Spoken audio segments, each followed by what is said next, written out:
Robert Kyagulanyi Ssentamu Bobiwine ennyonyi yagirinnya ennaku z'omwezi nga 15 Septemba 2023 n'ayolekera mu gamu ku mawanga g'ebunaayira ku nsonga z'ekibiina ez'enkizo. Mu lugendo luno yawerekerwako abamu ku bannakibiina abagundiivu era bannamuziga ku buli nteekateeka yonna munda mu kibiina ki National Unity Platform. Mu benjogerako kwe kuli Ssaabawandiisi waakyo David Lois Rubongoya ne Ssekamwa waakyo Joel Ssennyonyi ne muka Bobiwine Babi Etungu Kyagulanyi naye teyalutumira mwana. Baatuukira mu ggwanga lya Canada era emirimu gyonna eruuyi eyo ne gibeera tereere nga nnyindo ya nte. Olwagimaliriza Bobiwine ye n'ayolekera mu ggwanga lya America ewali ekivulugi yali alina okuyimba ne Nubian Lee. Kino kyali kituumiddwa Freedom Concert, kyaliwo ennaku z'omwezi nga 23 Septemba, gwe mwezi gwe twakakuba oluku mu mutwe. Kyayindira mu Los Angeles mu America. Kyagulanyi bwe yavuddeeyo yasibidde mu ggwanga ly'e South Africa gye yakulungudde ennaku ennungi bbiri, kwe kukuba enkyukiro okudda okwabobwe. Kkiriza nsooke mpiseewo obubaka buno. Ono ye Mwesigye William Munnayuganda akutegeeza gwe wenna ow'obuwala n'ow'obulenzi eyeetaaga okugenda okukola ensimbi mu nsi nga Dubai n'awalala nti mutuukirire ng'oyita ku nnamba ze ziri wansi awo, kuba ye ensonga zino aziisiza ddala mu bwangu ng'aziika mujjawe ate nga n'emisaala misava nnyo ddala nga tannatonnya kuno okumala ebbanga lya ssabbiiti nnamba. Omutimbagano gubadde gusaanikiddwa amawulire agalaga nti Bobiwine waakukomawo kuno ennaku z'omwezi nga 5 ng'era kisuubirwa abantu abawerera ddala akakadde kalamba okumwaniriza ku kisaawe Entebbe. Ebbugumu libadde lingi ku nsonga eno kuba n'abamu ku babaka abalondebwa ku kaada y'ekibiina kino ssaako n'abo abatali ba kibiina kino naye nga bakkiririza mu nteekateeka za Kyagulanyi babadde nga bakyogerako ati ng'omusezi agola essowaani nti buli muntu asaanidde ennaku z'omwezi nga 5 okugenda okubugiriza Bobiwine mu ngeri ey'enjawulo ennungi nga bwe zitakya bbiri n'oluwanga 5 lwagobye akagere bulijjo ke bakyogera lunye nti bakweyiwa ku kisaawe Entebbe, kumbe n'ab'ebyokwerinda bulijjo babasakasiisa ow'endali ekassa omukukumi. Abakuuma ddembe bano nabo omulimu baagutandise eggulo limu era abamu baalidde matereke nabo, abalala balojjera bannaabwe obukambwe bwabwe. Ate kati bano bemulaba mubalaba naye bali sibalabanga nako bawanvu balinga ensolo byo batuukafu balinga ki ozana ne kajansi sibalabanga nako nakoma kubalaba kwekalakasa kyogamba kiwabulwa alina amagye mutahabulwa alina amagye wange mutahabulwa alina amagye akali mu kibira eyo agagala okujja obukimu mu bantu naye abasuzaawa balina kampu basula mu nsiko bali kwegaba muntu nsolo basula mu nnyumba mumanyire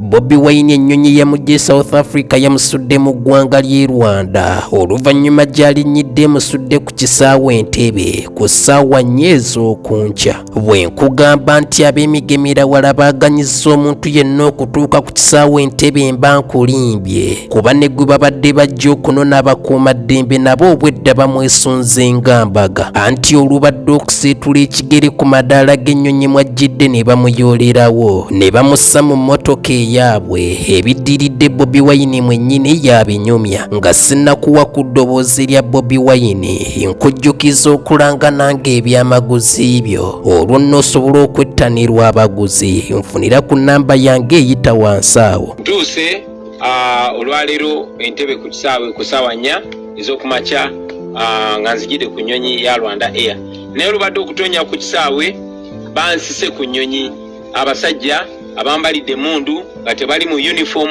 ya polisi wabula nga bambadde butaaga nga balinga abakola ku kisaawe. Ekyo nno kitujukize nti twalabye era ku social media nga batulaga nti babadde bawambi abakozi b'oku kisaawe ne babajjako amasimu abasirikale bo ne beefuula abakozi b'oku kisaawe. Bantadde mu kamotoka aka bulijjo ne bambuga ne bantwala ku kisaawe ekikadde otuse ku kisaawe ekikadde ekyo ne banzijamu ne banza mmotoka y'amagye ne buntuula omwo abo abasajja abampambye n'abalala babadde nga 15 nga benyize mu kamotoka ako ka van. Emmotoka esimbuliddewo naye tuyise kukubeera nga abantu bakwatiridde ku side ne side, naye engeri emmotoka gyebadde tinted ng'endabirwamu nzirugavu nga kizibu okutegeera oba nze ali omwo.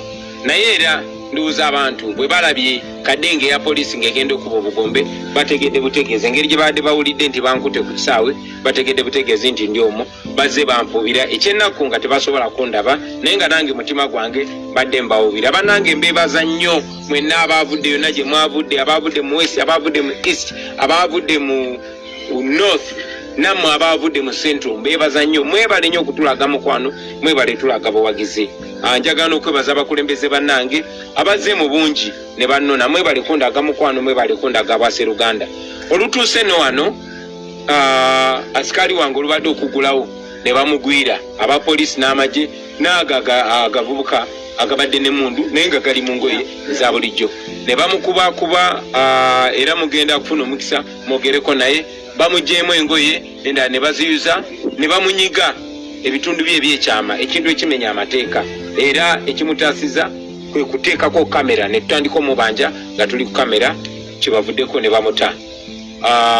Saawa zino wetwogerera ndi musibe, ndi under house arrest, bansibidde waka era beetolodde amaka gange.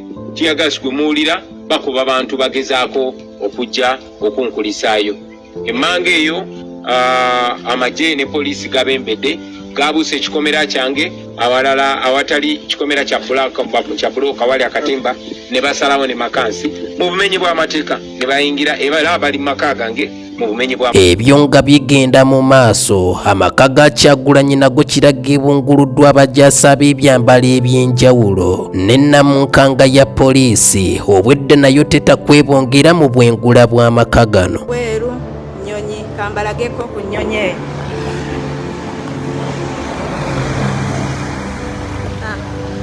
Ennyonyi yiiyo kati ebuukira wansi ddala.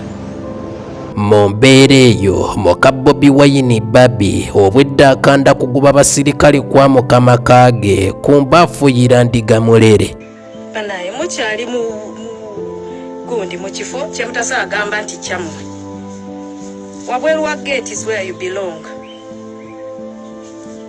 If you want to offer us security today. Ku kitebe ky'ekibiina kya NUP Kamoocha naye amagye gaabukeezezza nkokola. Mu kavuvuŋŋano kano waliwo abakwatiddwa n'abamu ku bannamawulire abaakedde okukola ogwabwe ne bakwatibwa, ate abalala ne basigala nga batunula empulukanyi ng'owetulwalamuza ku bangi olw'ebikozesebwa byabwe okwonoonebwa. Abantu ba bulijjo nabo tebabaganyiza kutuuka wa Bobiwine kumukolisa lugendo, anti embeera nga yakaweerege ng'ow'enkufa azina n'ow'ebbango. Ebikize ku bino Bobiwine yabitunnyonnyodde. Ndi musibe, ndi under house arrest, bansibidde waka era beetolodde amaka gange.